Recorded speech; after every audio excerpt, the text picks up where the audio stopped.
Boa noite a todos. Boa noite a todos presentes. Obrigado pela presença. Boa noite a todo mundo que está online.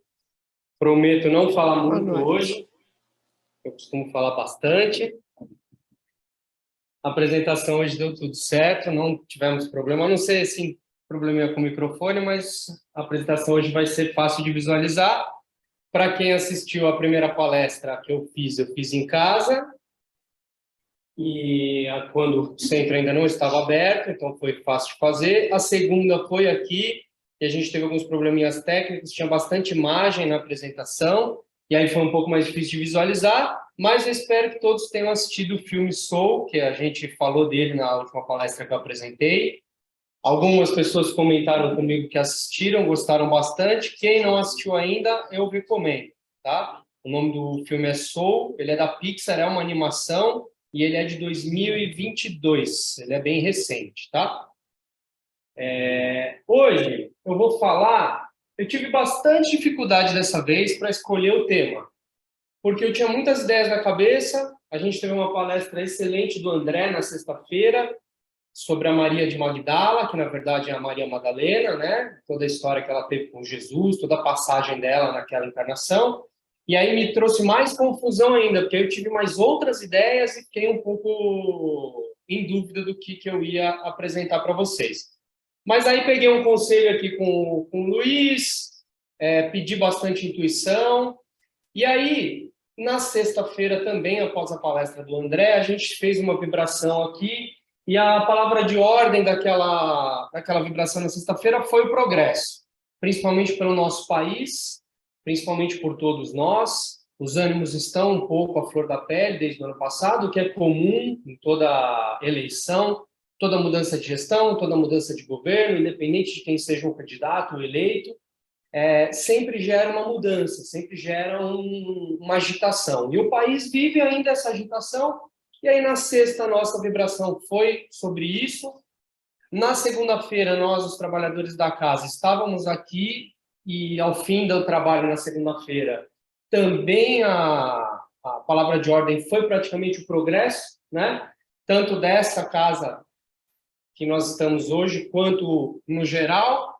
E aí eu já vinha com a intuição na cabeça e aí eu achei o caminho. Falei, é sobre o progresso que eu vou falar. As mensagens estão bem claras e aí é sobre ele que nós vamos falar. E aí eu fui para o Livro dos Espíritos e peguei uma parte dele, né, um pequeno ali, eu pincei a parte, que é um capítulo, que é sobre a lei do progresso. Existem diversas outras leis comentadas lá, muito bem explicadas, mas eu pincei essa lei do progresso. Pode até parecer, para quem já conhece o Livro dos Espíritos, que vai ficar faltando um pouco de informação, porque os capítulos eles são curtos e aí a gente entenderia o todo falando de todas as leis. Mas eu vou focar hoje na lei do progresso, tá?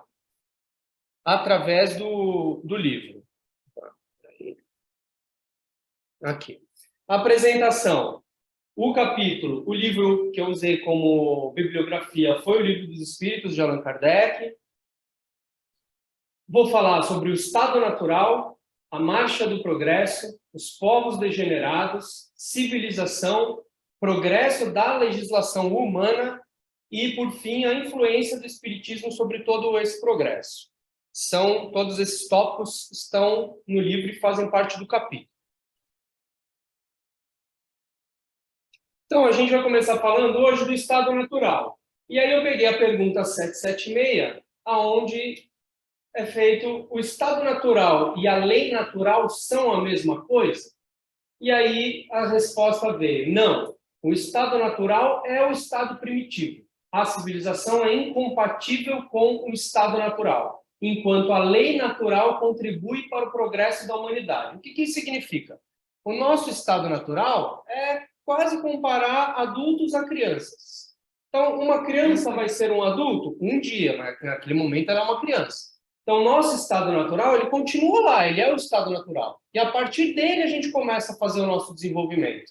A partir do estado natural, a gente começa a gerar uma inteligência, a gente começa a gerar a moralidade dentro de nós, e aí a gente vai caminhando, saindo da fase ali do estado natural e sendo também guiado pela lei da humanidade, né? Pelo sentido que aquela civilização já está, porque nós não temos apenas uma vida, como todos nós sabemos, são diversas oportunidades. E cada uma delas está inserida em uma época da civilização. E então, além do nosso estado natural, onde a gente começa lá no estado primitivo, desde as primeiras encarnações, a gerar a nossa inteligência, a gerar conhecimento, que é o que a gente realmente leva para o outro lado, é o que a gente realmente leva como herança das nossas vidas, é o aprendizado. São as nossas experiências que geram a nossa psique, que geram a nossa inteligência. E essa inteligência é que compõe a nossa alma. É essa inteligência que perpetua e depois vem se moldando nos mundos, nas vidas, nas expiações e seguindo o ritmo. Então, a pergunta fica respondida dessa maneira. Aí, Kardec mesmo enfatiza, o estado natural é como a infância. Por quê? Nós estamos em constante evolução. A gente nunca vai voltar a ser criança numa mesma vida, né? A gente na vida nasce, cresce, vive e uma hora morre. E aí o ciclo se repete. Então, o estado natural ele vai ser a infância porque ele é a nossa essência mesmo. Ele está lá desde o comecinho, a gente vem criando toda aquela contribuição que a gente fez para nós mesmos, né? Porque assim como tem a sociedade, nós geramos o nosso próprio caminho. Aí ele parte para o próximo assunto, que é a marcha do progresso. Vindo pela pergunta 779, o homem possui em si a forma de progredir ou progresso? A forma de progredir ou progresso não é senão um produto de ensinamento.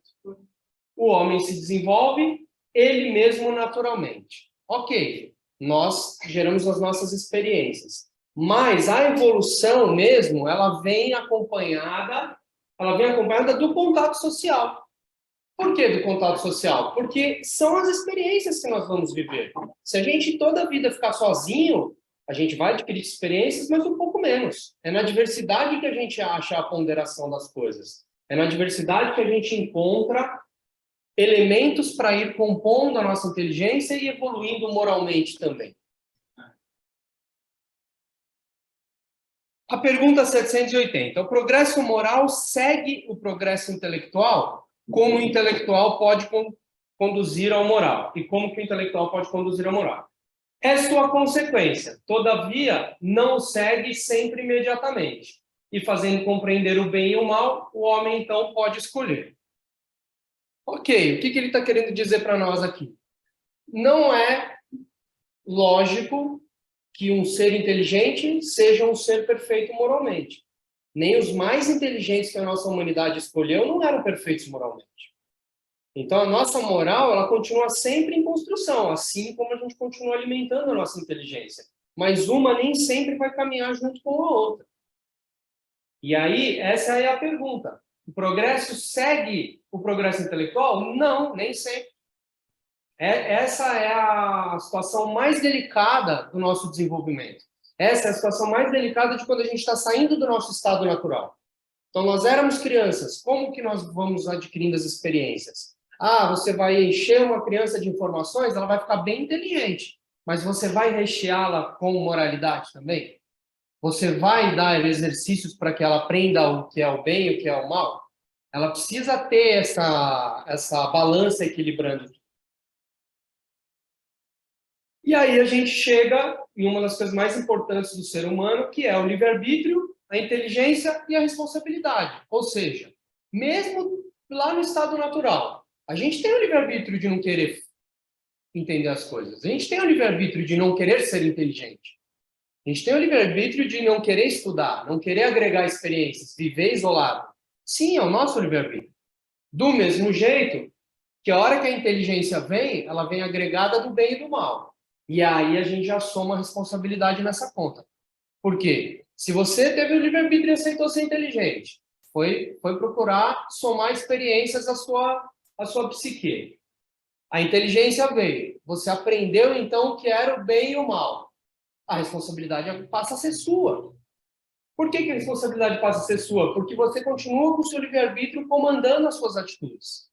Então, não é porque você aprendeu o que é bem e o que é mal, que Deus é quem irá lhe dizer que aquilo é bom e aquilo é mal. Não, você aprendeu por si só, você saiu do seu estado natural, você deixou de ser uma criança, virou um adulto, criou inteligência e você é livre para tomar suas atitudes.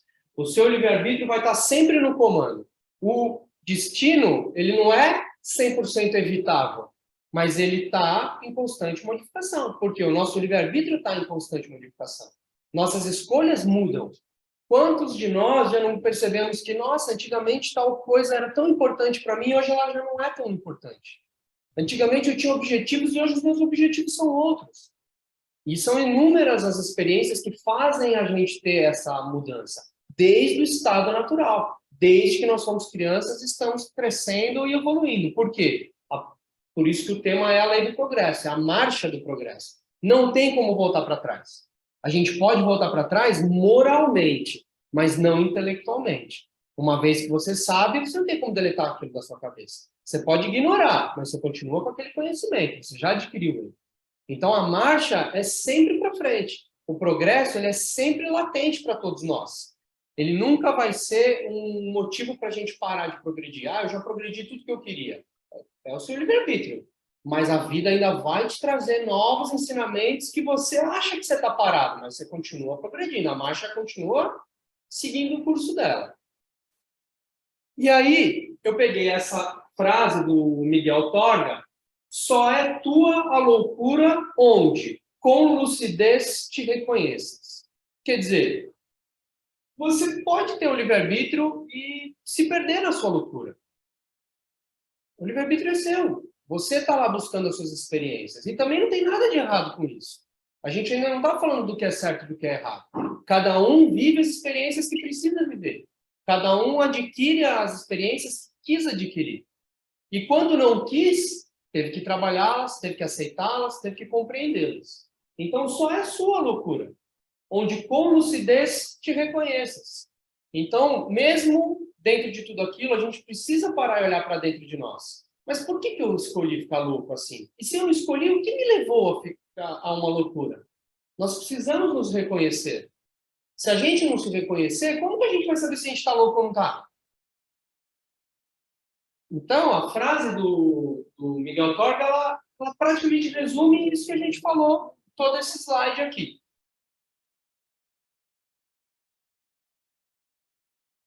Aí ele continua, ainda no tema marcha e progresso. O tempo. O que o tempo significa para isso? Que as coisas não acontecem da noite para o dia. Tudo leva tempo. Principalmente, você não fica inteligente lendo o primeiro livro, assistindo a primeira matéria, vendo uma aula. Você vai trabalhando a sua inteligência e agregando as informações. E a moralidade é a mesma situação. E aí, como a gente acabou de ver, que a inteligência e a moral não necessariamente seguem o mesmo ritmo e o mesmo caminho, é o que ele continua dizendo. A moral e a inteligência são duas forças que não se equilibram senão com o tempo. Ou seja, por mais inteligente que aquele indivíduo seja, e ele não esteja moralmente perfeito ainda, o tempo vai lapidá-lo. O tempo vai fazer com que a moral acompanhe uma hora a inteligência. Porque lembram? O livre-arbítrio, a inteligência e a responsabilidade. Se a gente não der esse tempo e não souber que tem um tempo para essa evolução, nós vamos nos condenar e condenar a todos que estão ao nosso redor. É daí que vem aquela frase, o tempo é o melhor remédio. Claro que o tempo é o melhor remédio. Por isso que nós temos várias encarnações, por isso que nós temos várias oportunidades. E é por isso que a nossa vida às vezes é longa e às vezes ela é curta. Porque cada um tem o seu tempo. E não cabe a nós julgar nem acelerar esse tempo. O importante é você entrar na marcha do progresso e seguir nela. Você não precisa forçar nada, porque o tempo vai te dizer. Uns atingem um tempo menor, outros um tempo maior. Existe o progresso regular e lento, que resulta das coisas. Mas quando um povo não avança muito depressa, Deus lhe suscita de tempos em tempos um abalo físico ou moral que o transforma. O que isso significa? É aquela velha máxima: se o ser humano não evolui pelo amor, ele evolui pela dor. Então, por mais que você queira travar essa marcha do progresso, alguma coisa vai acontecer e vai te empurrar para frente. Não tem como você ficar parado lá. Nem se você quiser. Então, Deus vai estar sempre no comando, e aí o que é um abalo físico?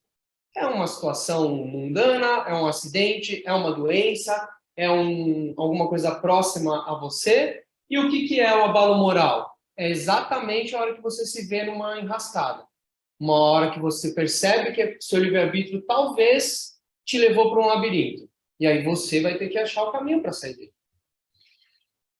Aquele que eleva seu pensamento acima da personalidade admira os desígnios da providência divina, que do mal faz surgir o bem. Novamente, estamos nós com a inteligência, sabendo o que é o bem e o mal, e novamente a gente precisa deixar, às vezes, a nossa personalidade um pouco de lado. A gente precisa pegar e olhar de uma forma unilateral, de uma forma imparcial. Por quê? Lembram? A loucura é nossa. Só a gente vai se reconhecer dentro da loucura. Não adianta alguém falar para nós, mas você está louco. Só você sabe se você realmente está louco. Porque quantos filósofos não foram considerados loucos?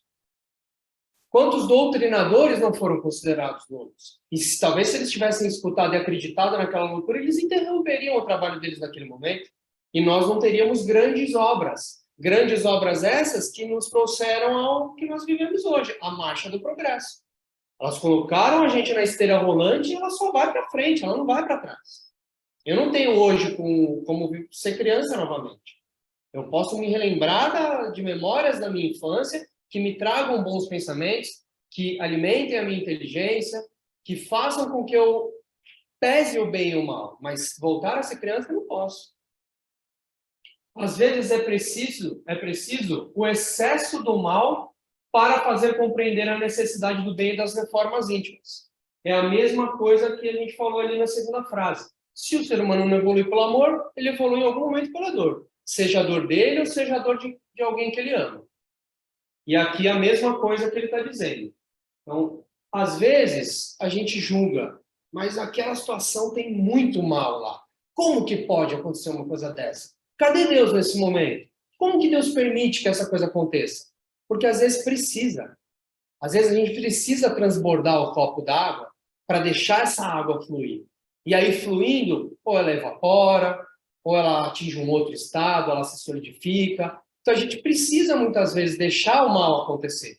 Porque senão o mundo estaria todo errado. E só quem é bonzinho estaria certo. E não é sempre assim.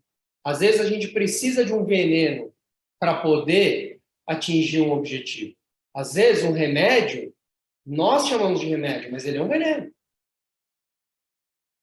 Às vezes um remédio que a gente acha que vai resolver a nossa situação física, ele vai resolver de um lado, mas vai atrapalhar de outro. Às vezes ele está sendo excesso de alguma coisa que não está sendo benéfica para o seu organismo. Mas a gente só vai descobrir o excesso dele. Isso é só uma metáfora para o corpo físico, né? Porque, na verdade, a gente está falando aqui da nossa alma, da nossa moralidade, da nossa inteligência, da nossa integridade, daquilo que a gente leva como herança para as próximas encarnações. E aí, ele se depara com essa pergunta aqui: qual é o maior obstáculo ao progresso? E eu faço a pergunta para vocês, já ouvindo as poucas palavras que eu disse agora. Alguém se habilitaria em arriscar uma resposta de qual é o maior obstáculo para o progresso? Eu digo nosso progresso.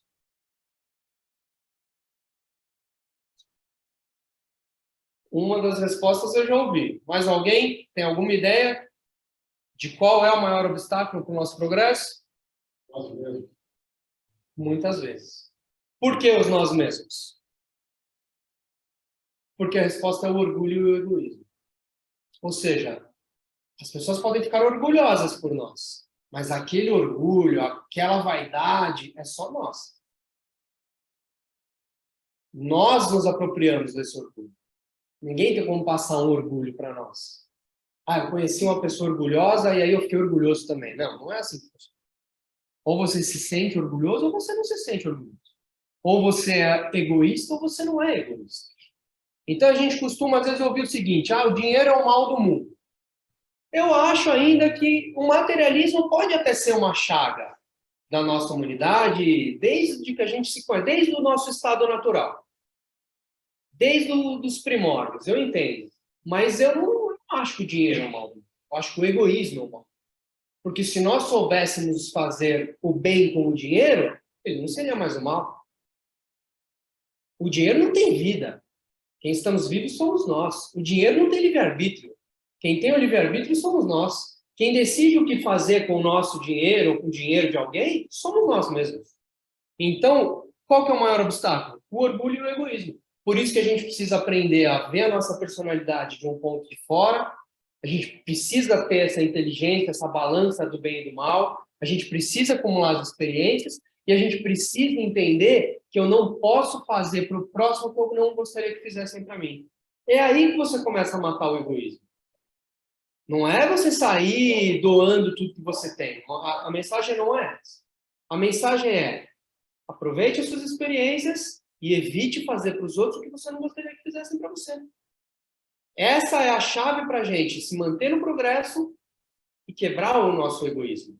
Quebrando o egoísmo, automaticamente a gente vem quebrando o orgulho junto.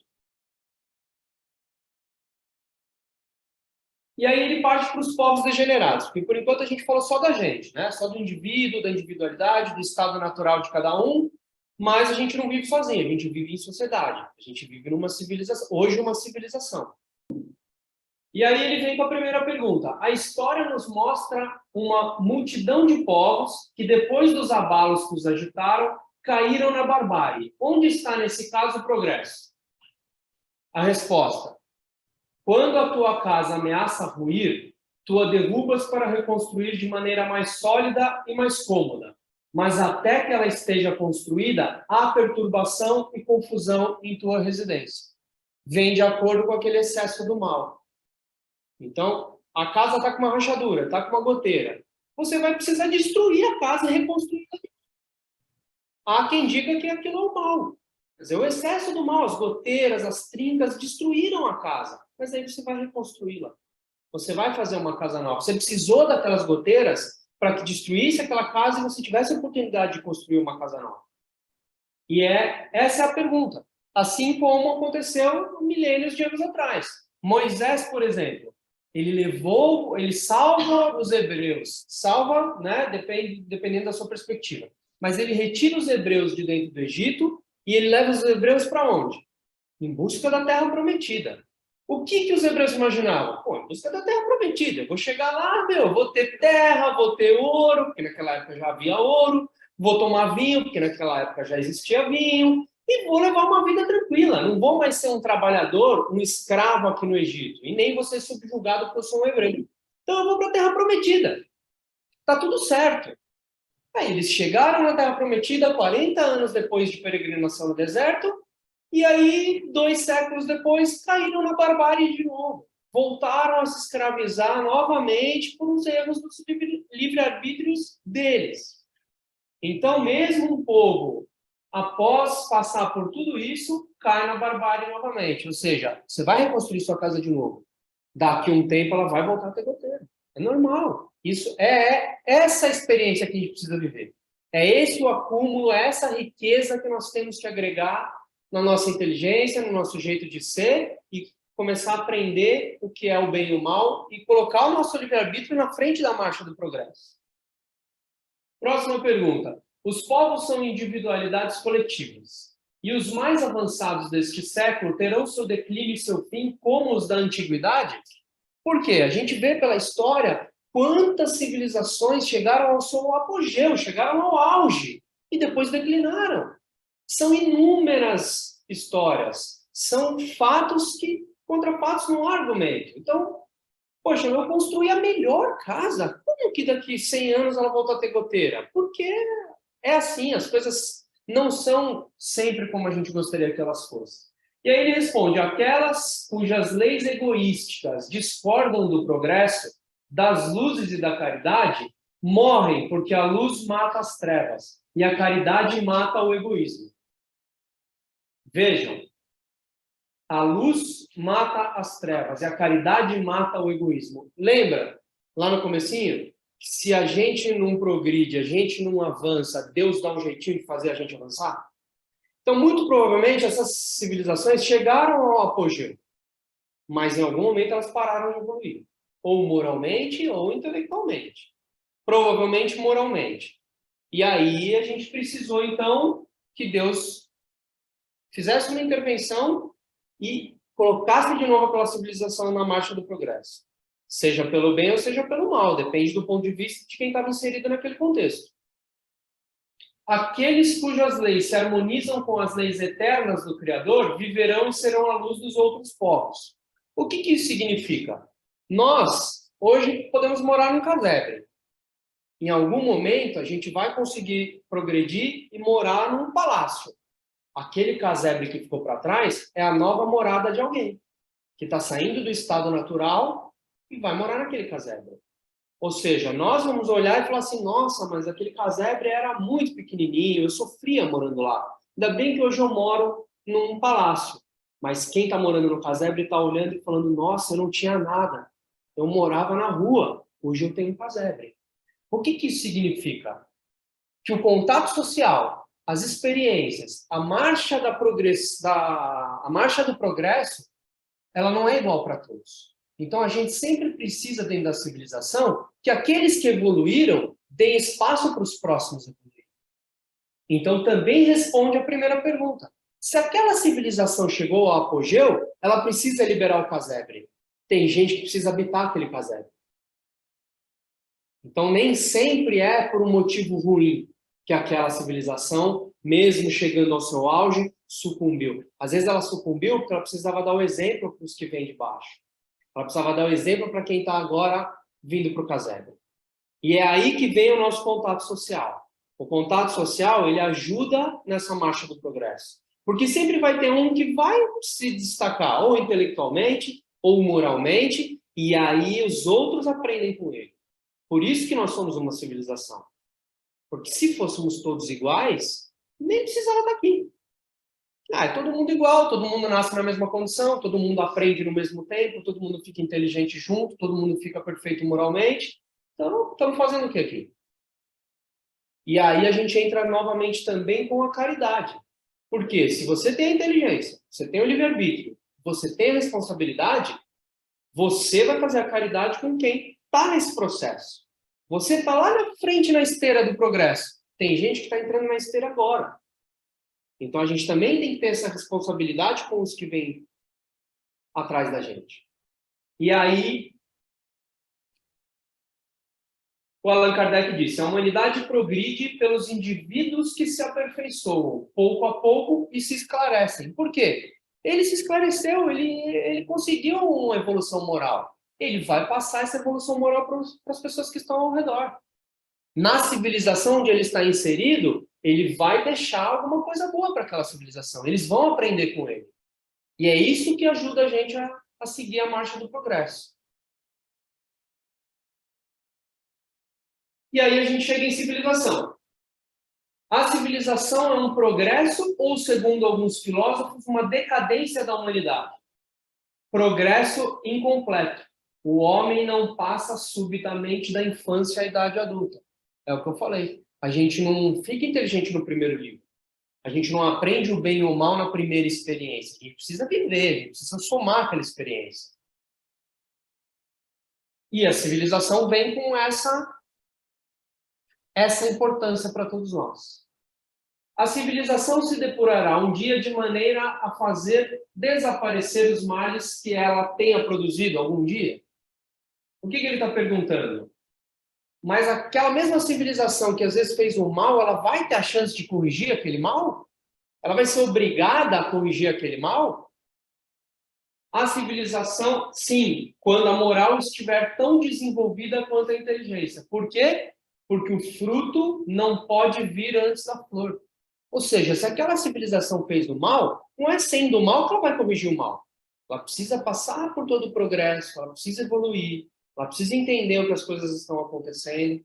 Ela precisa primeiro ser uma flor para depois gerar frutos. Enquanto ela não for flor, ela não vai gerar frutos. Não tem como a gente encurtar esse caminho. Esse caminho não foi encurtado por praticamente nenhum dos grandes filósofos da humanidade.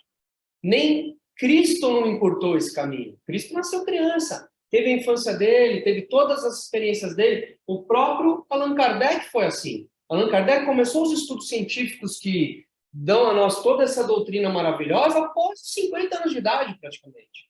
E antes desse tempo, o que Allan Kardec estava fazendo lá? Ele estava fazendo bem? Ele estava fazendo mal? O que ele estava fazendo? Eu não sei. Eu sei que a inteligência dele estava ali no comando e ele foi dosando o livre-arbítrio dele dentro da lei do progresso e aí ele começou a estudar para entender um pouco mais as coisas e deixar um legado para quem? Para a civilização onde ele estava inserido. E aí a gente observa que ao longo da história, toda nova mensagem, toda nova informação, toda revelação, toda doutrina, toda religião, ela demora de 2 a 3 décadas para ser absorvida. Desculpa, 2 a 3 gerações para ser absorvida. Então não é na primeira geração que isso vai ser absorvido. Moisés ficou lá no deserto esperando toda a velha geração do Egito partir, liberar o casebre para a nova geração que nasceu no deserto assumir aquele casebre. Então, não adianta a gente querer cortar esse caminho. A gente tem que aceitar o que a gente está vivendo, somar as nossas experiências, desenvolver o nosso intelecto, entender o que é bom e o que é mal, sentir o nosso coração, os nossos sentimentos, e aí usar a responsabilidade do nosso livre-arbítrio para coordenar. Sempre na esteira do progresso, nunca andando para trás. Por quais sinais se pode reconhecer uma civilização completa? Vós a conhecereis no desenvolvimento moral. O que isso significa? Nós hoje, talvez, sejamos do mundo que a gente conhece, né, do Velho Testamento para cá, talvez nós sejamos a civilização mais inteligente de todas. Eu acho que não teve nenhuma civilização mais inteligente do que essa atual. Por quê? Porque o nosso desenvolvimento tecnológico, nosso desenvolvimento da ciência, da medicina, tudo, a nossa vestimenta, nossa moradia, nossos veículos, tudo está num limite de inteligência muito alto, a ponto da gente não ter conhecido essa evolução da inteligência no passado. Energia elétrica tem quanto tempo que energia elétrica existe? Muito provavelmente todos nós aqui na última encarnação ainda acendiam velho lampião. Ou seja, a inteligência está visível para todos nós. Mas e a moral da nossa sociedade? Como que está? A gente pode olhar e falar, nossa, nós somos a civilização hoje mais inteligente de toda a história aí do Velho Testamento para cá. Mas e a nossa moral? Como que ela está? Ela está igual àqueles tempos antigos? Ela está igual ao tempo da Idade Média? Ela está igual ao tempo do Egito? Como que está a nossa moral? Claramente, a nossa moral não acompanhou a nossa inteligência. A gente está muito mais inteligente do que moralmente perfeitos. E é isso que ele pergunta, e a resposta veio o desenvolvimento moral. Novamente, não adianta a gente ficar inteligente, usar o nosso livre-arbítrio de forma errada, não se responsabilizar pelos nossos atos e manter a nossa moral lá embaixo. Você pode ser o ser humano mais inteligente do planeta. Se você não convive em sociedade, você não entende o seu propósito, você não conhece a si mesmo, não adianta a sua inteligência. E aí Kardec diz, civilizado será aquele que se encontre com menos egoísmo, menos orgulho, com mais hábitos intelectuais e morais do que materiais. Novamente, a gente olha para a nossa civilização. Nossa civilização está repleta de bens materiais. A gente realmente, na ciência, evoluiu muito. Mas a nossa moral continua praticamente muito parecida com aquilo que ela sempre foi.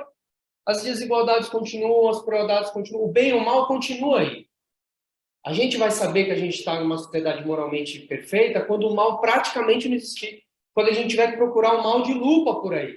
Nossa, mas faz tempo que eu não vejo uma maldade. Vai ser um sinal de que a gente está evoluindo como sociedade. De que a marcha do progresso está bem avançada lá na esteira. Ah, mas isso vai demorar muito, isso é utópico. Depende. O tempo, ele não pode ser quantificado. Se a nossa inteligência já disparou lá na frente, alguma coisa pode vir aí, física ou moral, que nos faça crescer junto com a inteligência. E aí a gente tem que observar o progresso da legislação humana. Porque quando a gente sai do estado natural, e a gente começa a criar a nossa inteligência, a gente precisa de regras de convívio. Um ser humano é diferente do outro. Uma nação é diferente da outra. Um povo que nasce à beira de um rio é diferente de um povo que nasce do deserto. Ou seja, o povo que nasceu na beira do rio tem as suas próprias leis. E o povo que nasceu no deserto tem outras leis. E assim por diante. A diversidade precisa ser comandada através da lei dos humanos. E eles, através da inteligência e do livre-arbítrio, vão ditar essas leis. A sociedade poderia ser regida apenas pelas leis naturais, sem o concurso das leis humanas? Ela poderia se os homens as compreendessem bem, e seriam suficientes se houvesse vontade de as praticar. Por isso, as leis humanas ficam mais estáveis à medida que se aproximam da lei natural. O que é a lei natural? Pouquíssimas crianças vêm carregadas de maldade. A gente, quando é criança, a gente é ingênuo. A gente não tem a nossa inteligência desenvolvida, a gente ainda está aprendendo o que é bem, o que é bem, o que é o mal. Então, na verdade, quando a gente voltar a chegar perto daquela coisa natural nossa, quando for natural nosso só fazer o bem, aí sim as leis humanas começam a ficar de uma forma mais justa. Aí sim a evolução da legislação humana vem junto com o progresso da moralidade. Pergunta 796. A severidade das leis penais não é uma necessidade no estado atual da sociedade? Infelizmente, essas leis se interessam mais em punir o mal, quando já feito, do que secar a sua fonte. Não há senão a educação para reformar os homens. Então, eles não terão mais a necessidade de leis tão rigorosas. Vejam, as próprias leis de Moisés, usando novamente ele como exemplo, elas eram bem duras, bem rígidas. Ele tinha uma rigidez bem grande. Em apenas 10 mandamentos lá, ele deu um jeitinho de coibir um monte de coisa ali. Então, tinham que ser, naquela época, duras daquela forma. Tinha um motivo para ser daquele jeito. A humanidade chegou a ter o Código de Hammurabi. A gente passou pelo Código de Hammurabi, onde se um integrante da família cometesse um erro, a família inteira era dizimada da civilização. Onde penas físicas eram impostas. Isso, em determinado momento, fez sentido para aquela civilização. Aí veio o progresso foi trazendo a inteligência, foi trazendo a moral para todos os indivíduos, e eles, com o livre-arbítrio, começaram a falar, não, peraí, não é porque um parente fez uma coisa errada que todos os outros precisam pagar por aquilo que ele fez. Ou seja, veio o progresso. A lei humana também progrediu. E é isso que ele vem falando aqui. Até hoje, as nossas leis penais, elas estão preocupadas só em punir. Ah, você errou? Então você vai ser punido. Você vai ser preso, ou você vai ser multado, ou você vai ser caçado. Errou, já era. Ninguém pegou ele lá e explicou para ele por que aquilo está errado. Entendeu se ele desenvolveu o intelecto, entendeu se ele sabe o que é o bem e o mal, entendeu o conjunto da história, entendeu quais foram as experiências que levaram ele a fazer aquilo tudo. Tudo tem um propósito na vida. E a gente vai evoluir com essa legislação humana conforme a gente for chegando mais próximo a esse estado natural. O estado natural é livre de egoísmo, livre de orgulho, nosso livre-arbítrio na frente de tudo, com responsabilidade e com respeito ao próximo. Aí Hermes Trismegisto sempre diz, o processo de aprendizado está em aberto. Por isso que nós estamos mais uma vez aqui reunidos, mais uma vez encarnados, em mais uma experiência. Porque o aprendizado não acabou. O aprendizado tem que continuar. É só através do aprendizado que a gente pode se manter nessa esteira do progresso. E aí Allan Kardec, a lei natural, ela é imutável e a mesma para todos, enquanto que a lei humana é variável e progressista. É o que eu acabei de explicar. Então, em determinados momentos, a gente começa a perceber que aquela lei ali não faz mais sentido. Há poucos anos atrás, há poucas décadas atrás, era proibida a separação. As pessoas casavam e não podiam se separar, era proibido o divórcio. Como que isso evoluiu? Evoluiu porque as pessoas foram passando as mesmas situações. As pessoas queriam liberdade, as pessoas não queriam se sentir aprisionadas a um companheiro ou uma companheira que eles não tinham mais afinidade. E aí essa soma em civilização, esse contato social, foi fazendo elas perceberem, mas peraí, eu não vou ser mal porque eu me separei. Pelo contrário, acho que eu vou ser até melhor. Porque hoje, vivendo com essa pessoa, eu não estou bem e ela não está bem. Eu vou fazer o bem para nós dois me separando. Esse é um pequeno exemplo de como a nossa lei evolui o tempo todo. Enquanto a lei natural, que é não fazer ao próximo o que nós não gostaríamos que fizesse para nós, é uma verdade absoluta. Isso está desde os primórdios da humanidade em todas as religiões. Não tem nenhuma religião que não pregue não fazer ao próximo o que você não gostaria que fosse feito para você. Cada uma com suas palavras, cada uma com seus exemplos, cada uma com seus messias, mas a mensagem é a mesma. Então, a lei natural ela é imutável. Isso aí sempre foi assim, sempre vai ser. Nós aqui não temos responsabilidade e não utilizamos nosso livre-arbítrio sempre da forma como deveria ser.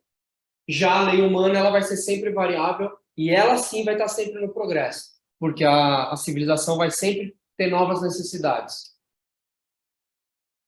E aí a gente chega aqui no último capítulo, que é a influência do espiritismo sobre o progresso, que é a doutrina que a gente estuda hoje. A doutrina que o Caritas segue nessa casa. E, na minha opinião, é a mais próxima do progresso. Nada contra todas as outras religiões. Muito pelo contrário, elas foram a base para todo o espiritismo que a gente conhece. Elas foram os nossos alicerces. Elas foram os pilares que fizeram a gente chegar aqui. Elas fizeram com que Allan Kardec, em algum momento da vida dele, parasse tudo para se dedicar a um trabalho científico, que é o espiritismo. Ele é uma ciência positivista. É a ciência do bem. É você usar o seu livre-arbítrio para não fazer para o outro o que você não gostaria que fizesse para você. Isso está em todas as religiões, não foi o espiritismo que nos disse isso. Não é a doutrina que traz esse ensinamento para nós. Todos os messias da humanidade trouxeram esse mesmo ensinamento. A gente aqui não quis ouvir. Ou a gente não tinha intelecto suficiente para ouvir, ou a gente precisava adquirir experiências para poder ponderar, ou a gente precisava do mal para que ele despertasse em nós um progresso. O espiritismo tornar-se-á uma crença popular ou ficará circunscrito a algumas pessoas? Eu não transcrevi a resposta. Precisa de resposta? Acho que nós já sabemos a resposta. Porque essa pergunta foi feita em 1850, há 150, daqui a pouco 200 anos atrás. Então, naquele momento, essa pergunta fazia sentido. Hoje ela não faz mais sentido. Hoje a doutrina continua sendo estudada, ela continua sendo desenvolvida, diversos fenômenos provaram para nós tudo aquilo que Allan Kardec quis provar. Então, o Livro dos Espíritos, ele é um manual, claro que ele é um manual. Ele é um manual para nós e a gente hoje já sabe que ele perpetuou. Ele já sabe que ele continua em progresso. Mas é isso que o nosso trabalho também, como kardecistas, como espíritas, alguns consideram, outros não, precisamos ter em mente. O progresso não pode parar. Lembram? A gente leva de 2 a 3 gerações para aceitar uma nova informação, para aceitar uma nova revelação. É o que aconteceu com o Espiritismo. Ele veio lá no meio do século XIX. Aí veio o século XX. 100 anos depois, nós estávamos aqui no Brasil quase que no auge da doutrina. Chico fazendo o trabalho espetacular que ele fez. E nós hoje estamos aqui, décadas depois, fazendo o quê? A mesma coisa. Ou seja, passamos 2, 3 gerações com essas novas informações, aprendemos, entendemos e a gente continua na marcha do progresso. O que isso significa? Que talvez, assim como essa pergunta foi falada lá no meio do século XIX e tinha motivo para ser e hoje ela não tem mais, talvez algumas informações que nós mesmos conheçamos do Livro dos Espíritos precisem ser recicladas. Ah, mas você está querendo dizer o quê, Guilherme? Que tem alguns pontos a mudar? Imagina, quem sou eu para mudar alguma coisa num trabalho tão magnífico como o do Allan Kardec? Eu só estou querendo dizer que nós precisamos estar na esteira do progresso. Se em determinado momento vier uma nova informação para somar com a do Kardec ou para modificá-la, nós temos que estar atentos e dispostos a essa mudança. Assim como os pagãos, assim como os fariseus, naquela época de Jesus, não entenderam, mas depois entenderam. Também demorou 2, 3 gerações. Depois que Jesus foi embora, a mensagem ficou para quem? Para aquelas pessoas mais humildes, para aquelas pessoas que viram a Jesus em pessoa, conviveram com pessoas que tiveram o privilégio de ser abençoadas por ele, mas mesmo depois que ele foi embora, era um grupo pequeno. Aí veio a primeira geração, que foi essa que viveu tudo, que passou para a segunda, que passou para a terceira, e dali para frente ele começou a ganhar corpo. Talvez nós estejamos neste momento no Espiritismo. E é por isso que o livro já aborda lá no começo esse tipo de tema. Então, estamos desenvolvendo um trabalho científico. A gente está sendo inteligente, estamos agregando experiência. Mas a gente tem que estar na marcha do progresso sempre. Não é porque hoje eu estou descobrindo uma informação que amanhã ela não pode ser outra. Por isso que não tem nem resposta. A gente já comprovou essa resposta. De que maneira o Espiritismo pode contribuir para o progresso? Destruindo o materialismo, que é uma chaga da sociedade. Lembrem, materialismo não é o mal do mundo. O mal do mundo são os nossos equívocos em utilizar o nosso livre-arbítrio de forma errada. O que seria da nossa inteligência sem os bens materiais? A ciência estaria onde ela está hoje? A medicina teria salvo tantas vidas, tantas mães em trabalho de parto, que antigamente não tinham a medicina e a ciência avançada como ela está hoje? Quantos bebês deixaram de viver uma nova experiência porque deu alguma coisa errada? Ou seja, o que trouxe essa evolução para nós, além da nossa inteligência? É o materialismo. Então não é de todo ruim. Naquele momento, naquela época, destruindo o materialismo que é uma chaga da sociedade. Sim, porque talvez naquela época a nossa sociedade estivesse parada na esteira do progresso. Hoje a gente está na esteira do progresso caminhando longe. As riquezas hoje são abundantes. Talvez a terceira e a quarta geração façam um uso melhor desse materialismo. Então é uma mensagem já em modificação. É uma mensagem já em progresso. Ela, quase 2 séculos atrás, fez muito sentido. Hoje ela já começa, opa, peraí, dá para a gente ponderar. Dá para a gente evoluir, dá para a gente mudar, dá para a gente progredir um pouquinho nessa situação. Então, destruindo o materialismo, que é uma chaga na sociedade, ele faz os homens compreenderem onde está o seu verdadeiro interesse. A vida futura, não estando mais velada pela dúvida, o homem compreenderá melhor que ele pode assegurar seu futuro pelo presente. O que isso significa também? Não adianta a gente viver do passado. Lembra? Não dá para voltar lá para o estado natural. Não dá. A gente está na esteira. A esteira não vai parar, alguém vai apertar um botão e a gente vai andar para trás. Não vai, ela vai indo para frente. Não dá para viver do passado. Ao mesmo tempo, não dá para viver do futuro. Porque aí gera o quê? Gera a dúvida, gera a insegurança, gera o medo, gera a ansiedade. Porque a gente não controla. O futuro distante não está nas nossas mãos. O que está nas nossas mãos é o presente. O destino, ele não pode ser sempre evitado, mas ele pode ser modificado. Como? Pelo nosso livre-arbítrio, pela nossa inteligência, pela nossa moralidade e pelas nossas decisões. Deus não vai decidir por nós. Conversando agora há pouco, eu dei um exemplo. Nós somos espíritas, nós entendemos como que funciona. Nós sabemos que aqui, acho que tem talvez 15 pessoas, mas desencarnados talvez tenham 100 hoje aqui.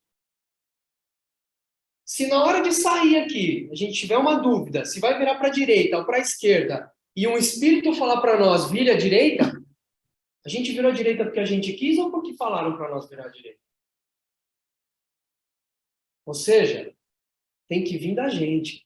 A gente tem que parar, refletir, ponderar, usar a nossa inteligência e decidir por nós mesmos se nós vamos virar à direita ou à esquerda. Se nós vamos reto ou se nós vamos andar para trás. Se nós vamos ficar na esteira do progresso ou se a gente vai sair dela e querer ficar parado no ostracismo. Destruindo preconceitos de seitas, de castas e de cor, ele ensina aos homens a grande solidariedade que deve uni-los como irmãos. Solidariedade está aqui no presente. Se você não foi solidário no passado, você não vai voltar lá para ser solidário. E você não adianta você ficar na esteira do progresso esperando ser solidário um dia. Seja solidário hoje. É o presente que está aqui. A gente precisa viver do presente.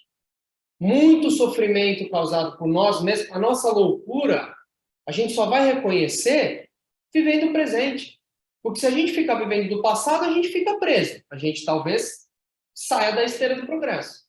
Se a gente fica olhando para o futuro, a gente está querendo pular a esteira do progresso. Vamos só viver o presente. E deixa o tempo levar, deixa o tempo ensinar a gente, deixa a nossa moral vir do coração, vir de dentro. Essa é mais ou menos a mensagem que faz parte da influência do Espiritismo sobre o progresso.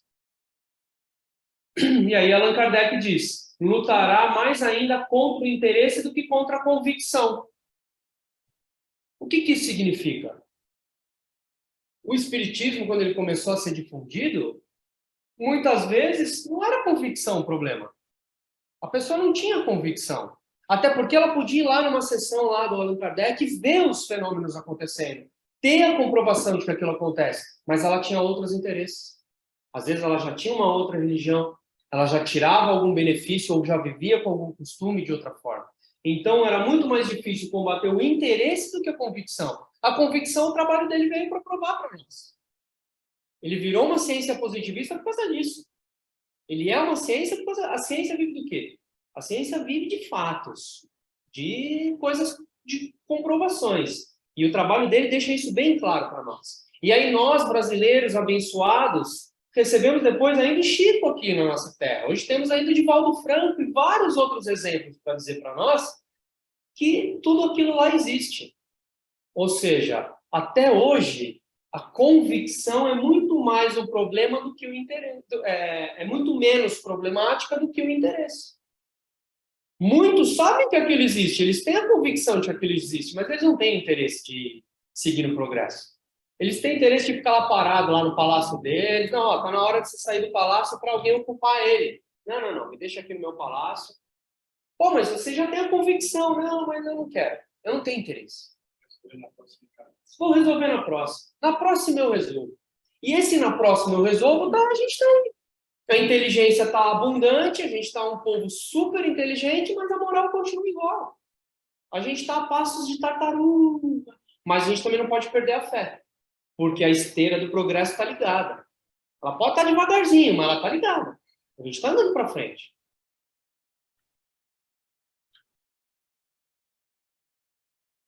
Ainda sobre a influência do Espiritismo. Novamente, cada coisa em seu tempo. Não é para temer que o Espiritismo não possa triunfar da negligência dos homens e de seu apego às coisas materiais. E aí ele diz, né, curiosamente, seria conhecer bem poucos homens se pensasse que uma causa qualquer poderia transformá-los como que por encanto. É preciso gerações para apagar os velhos hábitos. A transformação não pode, pois, se operar senão com o tempo, gradualmente e pouco a pouco. É tudo que a gente estava falando até agora. Por que os espíritos não ensinaram em todos os tempos o que ensinam hoje? Não ensinais a crianças o que ensinais aos adultos. E não dais para um recém-nascido um alimento que ele não possa digerir. Ou seja, vou repetir. As informações vêm de acordo com aquela capacidade que nós temos de entendimento. Você não vai dar para uma criança que ainda não tem os dentes uma comida sólida para ela comer. Da mesma forma que você não vai dar uma informação que seja uma ciência, que seja uma religião, se ela não possa compreender. Se ela não tem inteligência para compreender. Aí a gente, de novo, volta na loucura e no reconhecimento. Nós nos reconhecemos inteligentes, certo? Está claro que a nossa civilização é uma civilização bem inteligente. O que está faltando? Às vezes é preciso o excesso do mal para fazer compreender a necessidade do bem e das reformas íntimas. Novamente, se o ser humano não evolui pelo amor, ele evolui pela dor. Por que os espíritos não aceleram esse progresso com manifestações tão gerais e tão patentes que a convicção será levada aos mais incrédulos? Aí ele até rebate com a pergunta. Mas querereis milagres? Adianta milagre? Não para todos. Para alguns adianta, para outros não. Senão o cristianismo não precisaria de 2000 anos de evolução. Jesus, ali na primeira geração, Jesus chegou, salvou, tá tudo certo. A gente já estava nos orbes já do universo. já teria evoluído. Então não é pelo milagre. É o que eu falei. Se nós sairmos aqui da porta e ficar esperando alguém falar para nós que direção a gente tem que seguir, é um milagre. Você está esperando um milagre. A ideia não é um milagre. A ideia é nós sermos inteligentes o suficiente e termos experiência suficiente para pesar o bem e o mal e com o nosso livre-arbítrio decidir dentro de nós. Nós temos que resolver isso. Não é um milagre que tem que comprovar para nós. E o progresso está latente. Como eu disse, Kardec fez lá em 1850 um trabalho magnífico. A gente já está quase em 2050. É mais 2, 3 décadas a gente já chegou lá. A gente já passou as 2, 3 gerações que precisavam. Não é por prodígios que Deus quer conduzir os homens, em sua bondade, e quer deixar-lhes o mérito de se convencerem pela razão. Ou seja, o que é uma das coisas que a doutrina mais nos ensina? A fé raciocinada. O que é a fé raciocinada? Faz parte de todo esse progresso que a gente vem falando. A gente raciocina ela. A gente não está esperando um guru falar para nós o que a gente tem que fazer. A gente não está esperando o nosso mentor cantar na nossa orelha o que a gente tem que fazer. Porque se a gente estiver esperando isso, a gente está do lado de fora da marcha do progresso. A gente precisa estar em cima dela.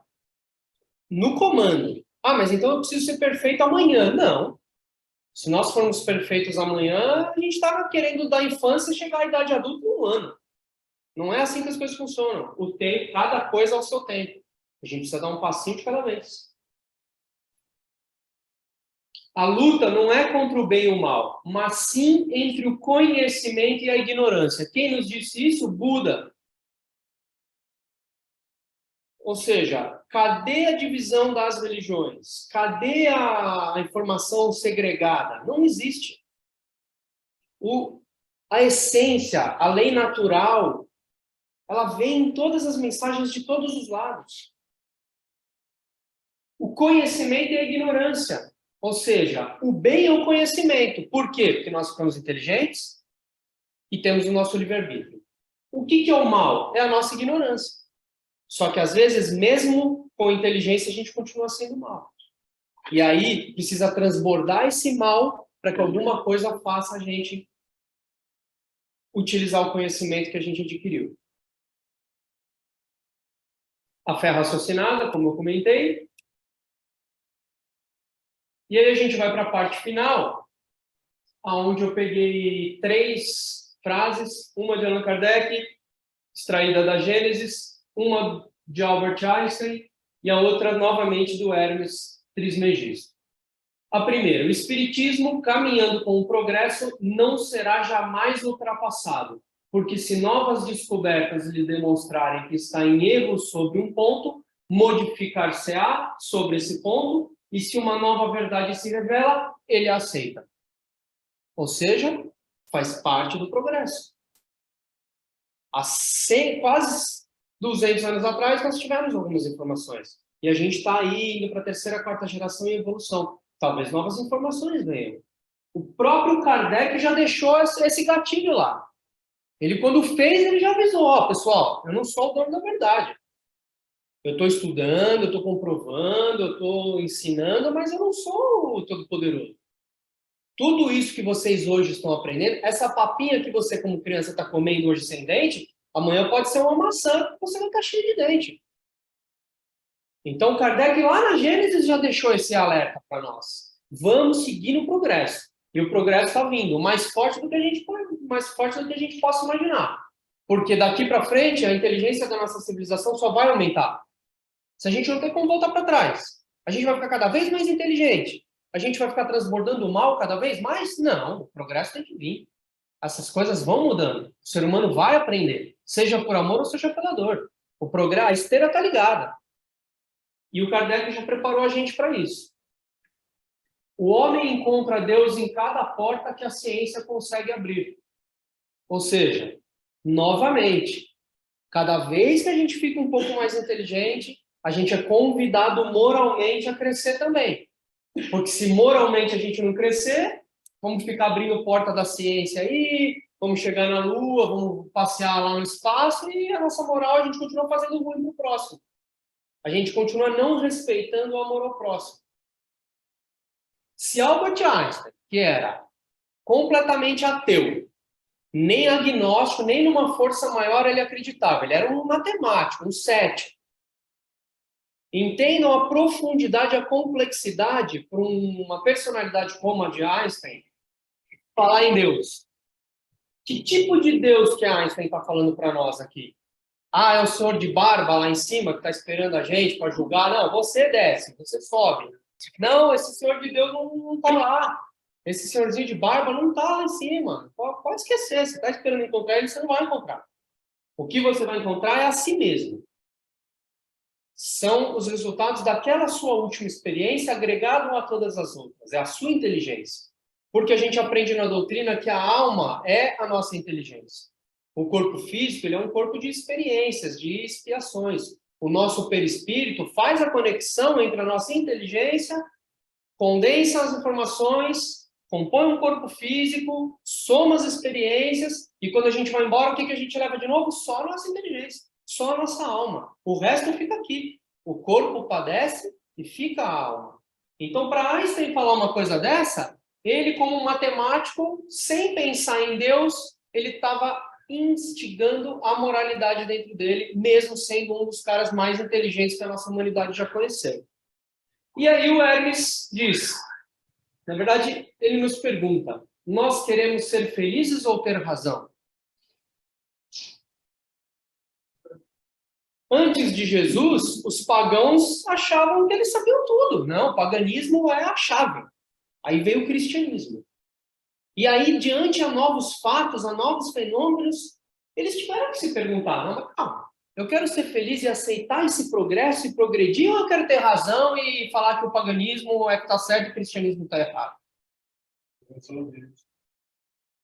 A diferença é, hoje o espiritismo ele tem uma marcha de progresso muito mais forte, porque o cristianismo já veio desbravando isso. As culturas orientais já vieram desbravando isso. A gente viu que Buda falava.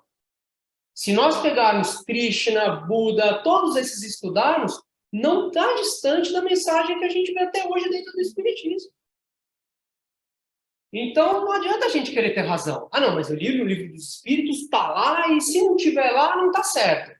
É a mesma coisa que você falar que se não está no Alcorão, não está certo. Se não está na Bíblia, não está certo. Se não está no Evangelho, não está certo. O que é o certo e o que é o errado? A gente só tem uma certeza absoluta. Não fazer para o próximo o que eu não gostaria que fizesse para mim. Isso está certo. Isso aí é unânime. Isso é comprovado. Se eu der um tapa na cara de alguém, na hora que eu levar o tapa, eu vou sentir dor. Ou seja, eu não preciso de Deus para me explicar isso aí. Eu já estou sabendo já. Ou seja, eu já estou responsável pelas minhas decisões, pelo meu livre-arbítrio. E aí o Hermes já dizia isso, né? Tanto é que nós temos o termo hermenêutica, vem do Hermes, porque ele sempre vinha com questionamentos e evoluções progressistas dessa maneira. E aí eu encerro deixando para vocês algumas reflexões. Assim como eu fiz na primeira palestra, eu trago também reflexões para que vocês levem para casa. O que penso a respeito da lei do progresso? Reflitam. O que vocês pensam sobre tudo isso que vocês ouviram hoje? Quais sentimentos vocês têm sobre o progresso da humanidade? Poxa, mas ver o meu vizinho progredir me traz alegria ou me traz inveja, me traz cobiça? Você não precisa decidir hoje se você é bonzinho ou se você é malzinho. Você só precisa ponderar, só precisa ter a fé raciocinada, só precisa ter a razão, a inteligência e a responsabilidade de decidir. Poxa, mas eu quero ser invejado? Eu quero ser cobiçado? Não, então eu não vou fazer isso com o meu vizinho. E nem para ninguém outro. Então... Exato. Então, qual o sentimento que vocês têm do progresso da humanidade? E isso influencia na vibração que nós fizemos na sexta-feira passada aqui. Vamos vibrar para o progresso do nosso país. A nossa pátria, ela tem uma diversidade incrível. Tem alguns países, como eu usei o exemplo, que só nascem no rio. Outros só nascem no deserto. A nossa pátria não. Tem o que nasce no deserto, o que nasce no rio, o que nasce na cachoeira, o que nasce na praia, o que nasce na cidade. Tem de tudo. Então, a gente precisa pensar nesse progresso da nossa humanidade. A gente precisa pensar, nós, como cidadãos brasileiros, dentro da nossa civilização, da nossa nação, como que a gente pode melhorar isso? Quantos povos têm a chance que nós temos de encontrar pessoas tão diferentes por aí? Tem povos que são todos iguais. Você vai para todos os cantos, é a mesma pessoa, aquele mesmo jeitinho, até o rosto é meio parecido. E vive em guerra. A gente está falando até dos latinos aqui, né? Não só os orientais, mas nós estamos falando dos latinos também. Tem países aqui na América Latina que você chega lá e fala, mas gente, todo mundo tem a mesma cara. Você vai para a Bolívia, para o Chile, e tem alguma coisa errada nisso? Não tem nada de errado com isso. Exatamente. A gente só precisa saber aproveitar o progresso em que a gente está inserido, a civilização em que nós estamos inseridos. A gente não nasceu no Brasil à toa. Muito provavelmente a nossa carga de inteligência, a nossa soma de experiências nos fez vir para o Brasil. Porque aqui a gente tem mais abundância. Aqui a esteira está um pouco mais rápida. A esteira do progresso aqui está ligada no 220 mesmo. A gente só precisa atingir o ritmo dela, não adianta querer ficar no 110. Estou disposto a mudar minha forma de pensar, sentir, agir, mediante a novas revelações e novos fatos? É isso que nós temos que pensar. Principalmente os mais ortodoxos, em tudo, não só na religião, como no nosso jeito de viver. E aí, para finalizar, eu coloquei uma frase do José Saramago que tem tudo a ver. É preciso sair da ilha para ver a ilha. Nós não nos vemos se não sairmos de nós mesmos. É o próximo. É não fazer para o próximo o que eu não gostaria que fizesse para mim. É se colocar lá naquele lugar. É sair da sua personalidade e analisar. É se achar louco e se reconhecer ou não louco. É tomar a rédea da situação. É viver o presente. É usar o livre-arbítrio a favor nosso e da humanidade. É progredir. Por isso que o tema veio a calhar. Mediante a sequência das nossas reuniões, mediante ao que eu vinha estudando, eu achei que esse tema era apropriado para o momento que a gente vive num começo de ano, numa mudança que nós tivemos no ano passado, que só o futuro vai nos dizer se ela vai ser boa ou ruim, mas a gente tem que viver o presente. É só fazer a nossa parte. Inteligência a gente já tem. Vamos fazer com que a moral entre na esteira dos 220 também. E era isso que eu tinha para falar hoje. Que a luz esteja com todos nós e que eu possa ter trazido boas reflexões, boas informações para todos vocês.